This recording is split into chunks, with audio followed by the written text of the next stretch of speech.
Jim Crow, white men. Slavery, white men. Segregation, white men. The problem is white men.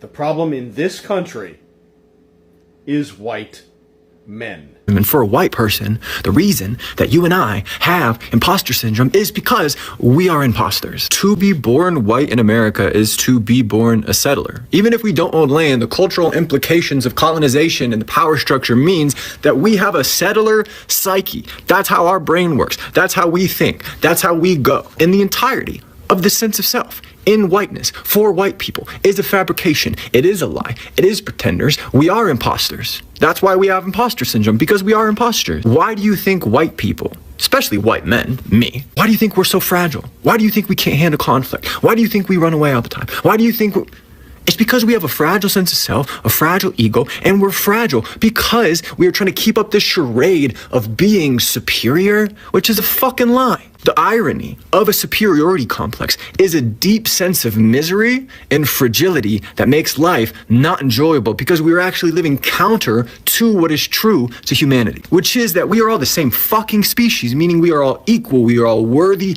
and valuable to the same fucking degree. But because we have so distorted that, because of our ancestors have so distorted that, maybe I should point down, they're certainly not going there. Because of that distortion, we are born in this psychological framework where we have this really fragile sense of self and we're just trying to keep up with the Jones, keep up the fucking charade, and we don't do the fucking work internally to actually figure out how to root and ground ourselves in some sort of values, to respect the humanity of others, to respect the humanity of ourselves. And so we just pretend, and then we feel terrible. I'm an imposter, they're gonna find out, and then I'm a fraud. Well, you're a fucking fraud, and so am I. Because we're fucking white Americans. Now, this is a little bit different for men and women. There is an imposter syndrome that exists under patriarchy for women that I'll never understand. And so I'm just speaking to the white portion of this. But if you are white, even if you're a woman, it's a little bit different, obviously. But like white people in general, we are fucking imposters, man. And we gotta confront that and look at it dead in the mirror. Because do we want to be fragile forever? Do we just want to like not be able to deal and handle conflict forever? Do we want to do this bullshit right to comfort forever? And I'm looking myself in the mirror right now. This is what I realized this whole last year. I am a fraud. I am a fake. I am a pretender. That's who I have been. That's not who I need to continue to be. There's a better world. There's a better life. There's better relationships. But the longer we run away from this shit, the longer we fucking hide, where are we gonna get? We're never gonna be good community members. We're never gonna be able to practice actual revolutionary values. We're just gonna keep in the same fucking bullshit, distant, non-intimate, fake, imposter shit. We have imposter syndrome because we are imposters. Concentration camps for Asian Americans in the late 30s and early 40s. 1,800 people died. How many black people were hung from trees? 8,000. Let me guess. Oh yeah, once again, white men. The gun violence? 98% are men. 84% are white men, U.S. citizens. I see a trend. How about the Middle Passage where 1.2 African Americans died? Oh yeah, once again, white men. Why was the Second Amendment written? Let me think. Oh, so black people couldn't have their freedoms. So the white men could once again control them. Who's in the White House? An adjudicated rapist, convicted felon white man. Wow, I see a trend. But somehow Americans are just begging to blame a trans person, a non-white person. See, what happened to George Floyd is symbolic of what's happening in this country. The white man putting his knee on the neck of a non-white person and sitting there in broad daylight with the balls to say, who's going to stop me? And that's what we're seeing right now. So that's the question that we need to ask ourselves as a fucking country. Who's going to stop them? Because I'm just one person here. Now, I don't know about you, but I got friends and family that are sitting behind the white privilege, and I want nothing to do with them. Not because of who they are, because their lack of action. Martin Luther King said, history is going to remember not the people that did bad things, but the good people that stood by and did nothing. Because once again, the white man is hiding behind their privilege while everybody else is getting treated like absolute fucking garbage. Because it doesn't affect me. You don't even want to go on a general strike to stop fascism. Oh, I can't work. Oh, I got a job.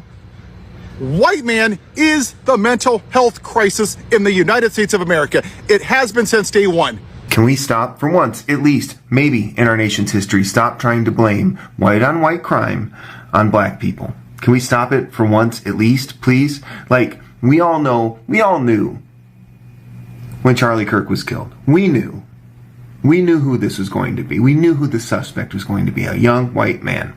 We knew it. And yet, some people tried to spin this to say it was something else.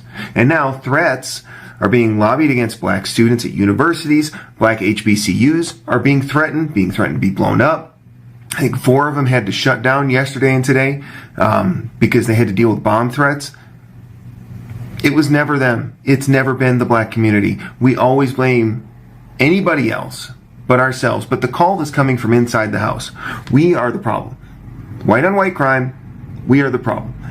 We have always been the problem. So let's for once stop trying to blame somebody else and look inward and try to address the actual problems that we are the ones creating upon ourselves. This is why people don't trust white people, because it is peak whiteness and colonizer behavior to demand civility for a man who denies others their humanity. That's the oppressor, and we do not need to sympathize or empathize with them. And don't get me wrong, because I long for a world where there is no violence in it. But until all of us are free, none of us are free. And violence is part of the equation because of the oppressor, not the oppressed. We need to understand that violence comes in many forms, and white people need to learn it most of all. And if none of that is enough to convince you, then how about the fact that Charlie Kirk said empathy is a made-up new age word that does harm, and that is the one directive of his that I am willing to honor. Every economic problem that we're facing in this country right now, student loan debt being just out of control, the government shutdown, SNAP benefits being cut, health insurance premiums about to go through the roof, your rent going up, your pay stagnating, groceries just being astronomical, is because reparations were never paid after the Civil War. Let me explain. After the Civil War, the Union, the North won and the South was defeated, but the South was never punished. The Confederacy lived on in the ideology of the people, of the white people of the South. Reparations were never paid to Black Americans. They were never really, truly given the opportunity to pick themselves up by their bootstraps, to rise up and become equal members of this country, equal citizens. They've been fighting for their equality since then. They've never actually truly achieved it. So when white people hear a promise from Donald Trump et al. That we're gonna run the country like a business, to them that sounds appealing. They're like, oh yeah, because you know what? I'm a business owner. I own this country because I'm white.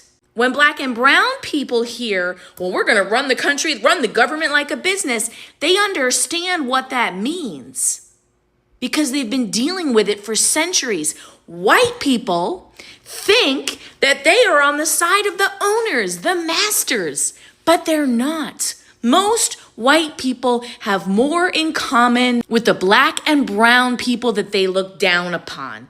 They are closer to them in the economic tax bracket than they are to the white billionaires whose asses they kiss. But listen to them glazing billionaires, especially on this app. I make $50,000 a year, but I have more in common with Jeff Bezos than I do with George Floyd. Bullshit! The only reason the lie of let's run this country like a business appealed to you is because you thought you would benefit. And now here you are. Now here you are understanding that when they say we're going to run this country like a business, that means they're going to profit off of your ass. That means that if you take $100,000 loan out to go to college, you will be in debt to the federal government until the day you fucking die. You borrowed $100,000, prepare to repay $300,000 because they're running the government like a business now. And guess what? You're a customer, not an owner. The government exists to serve us, not to profit off of us. And we will continue to have these problems until y'all get your fucking minds right. All right, racists. A lot of white men like to pretend they're so superior to other races and other men. When in reality, a lot of white dads are either drug addicts or alcoholics, physically present but emotionally absent, or such intense workaholics they don't even know their children's birthdays. White people broke the earth. White people. Not all of you individually, but the systems you built, the empires you enforced, the profit you prioritized over life. You broke the earth. You didn't just show up and settle. You came with guns, greed, and God. You took land that wasn't yours, spilled blood on sacred ground, and called it destiny. You clear-cut forests, enslaved people, dug holes in the earth for gold, turned the sky into a smokestack, and renamed the destruction growth. You made the land yours by force. You made water something to sell. You made civilization mean white skin, private property, and concrete. You told the world that nature was wild, that people who honored it were savages, and that domination was salvation. And when the earth cried out, when her lungs burned and her rivers turned black, you didn't stop. You invented new ways to profit from collapse. Now you want to fix it? Now you want to lead the way? No, you are not the solution. You are the crisis. But this story doesn't end with you, because the earth is not dead, not defeated. It is wounded, but it remembers. It remembers those who loved it before you fenced it off, and mined its soul.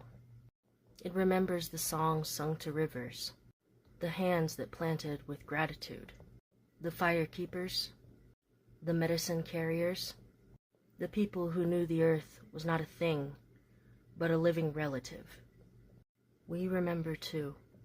We remember that your empires are fragile, that your borders are fake, that your wealth is stolen, and that your time is running out.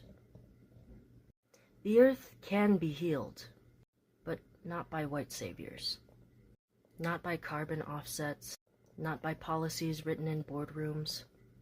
Healing will come through justice, through land back, through reparations, through abolition, through the return of what was stolen, and the dismantling of what never should have existed. The earth isn't dying, it's remembering, and it will only heal when white power ends. Cope. What if I told you one of the biggest lies in America is not about the politics, it's not about the taxes, immigration, or even the policies.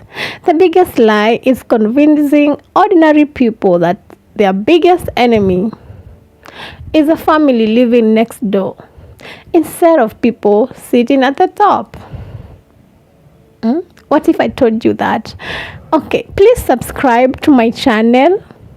Yes, thank you. So, I've been reading through the arguments made by historians, activists, and commentators who believe America's racial division didn't just happen by accident. They argue those divisions have been encouraged because divided people are easier to control than united people. Whether you agree with this, every part of the argument or not, there is a question that deserves a serious thought.